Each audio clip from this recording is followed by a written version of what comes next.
sebuah desa kecil di Ohio, Amerika Serikat, hiduplah seorang anak laki-laki bernama Thomas Alva Edison.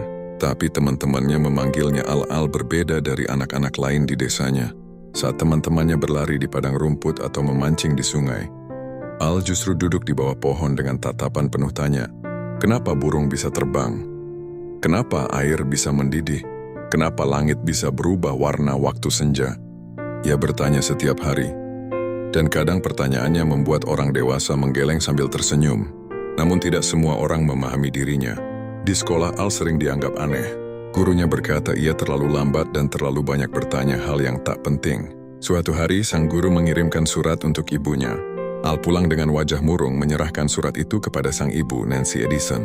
Nancy membaca surat itu dalam diam, lalu tersenyum sambil menatap anaknya. Sekolah bilang kamu anak yang luar biasa, Al. Mereka ingin aku sendiri yang mengajarimu di rumah. Bertahun-tahun kemudian barulah Al tahu, surat itu sebenarnya berisi kalimat yang menyakitkan, bahwa dia tidak normal untuk belajar di sekolah. Tapi ibunya memilih menanamkan keyakinan, bukan luka.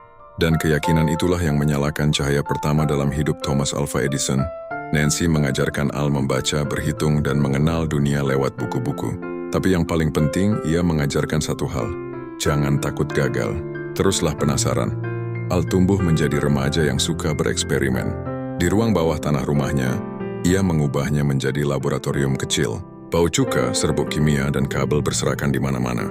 Kadang ada letupan kecil yang membuat ibunya menjerit kaget, tapi Al hanya tertawa.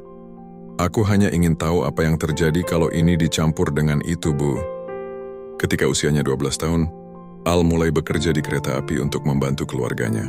Ia menjual koran dan permen kepada para penumpang. Tapi di sela-sela pekerjaannya, ia tidak berhenti belajar.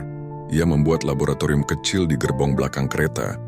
Sayangnya, suatu hari percobaannya meledak kecil dan membakar sebagian gerbong. Sejak itu ia dilarang bereksperimen di kereta, tapi semangatnya tidak padam. Selain eksperimen, Al juga gemar membaca tentang listrik dan telekomunikasi.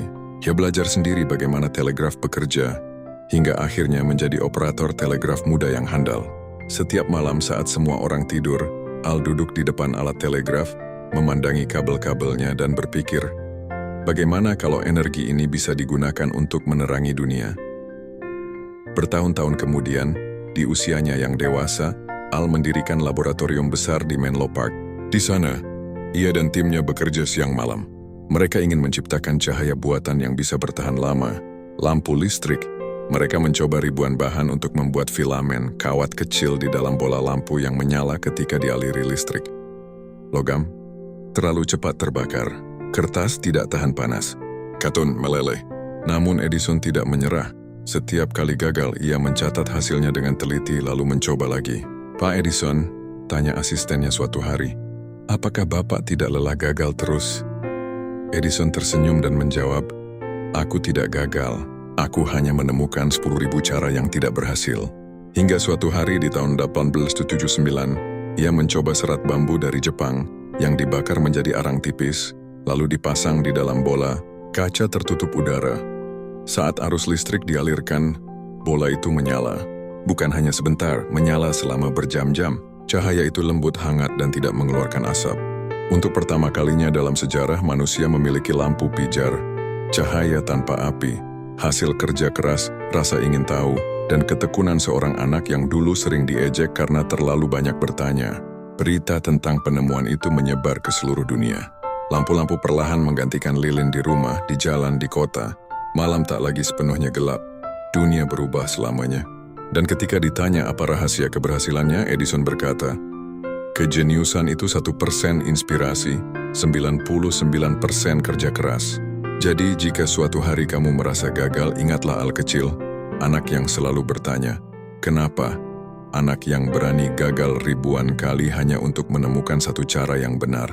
Karena terkadang cahaya yang paling terang lahir dari seseorang yang tidak pernah berhenti mencoba.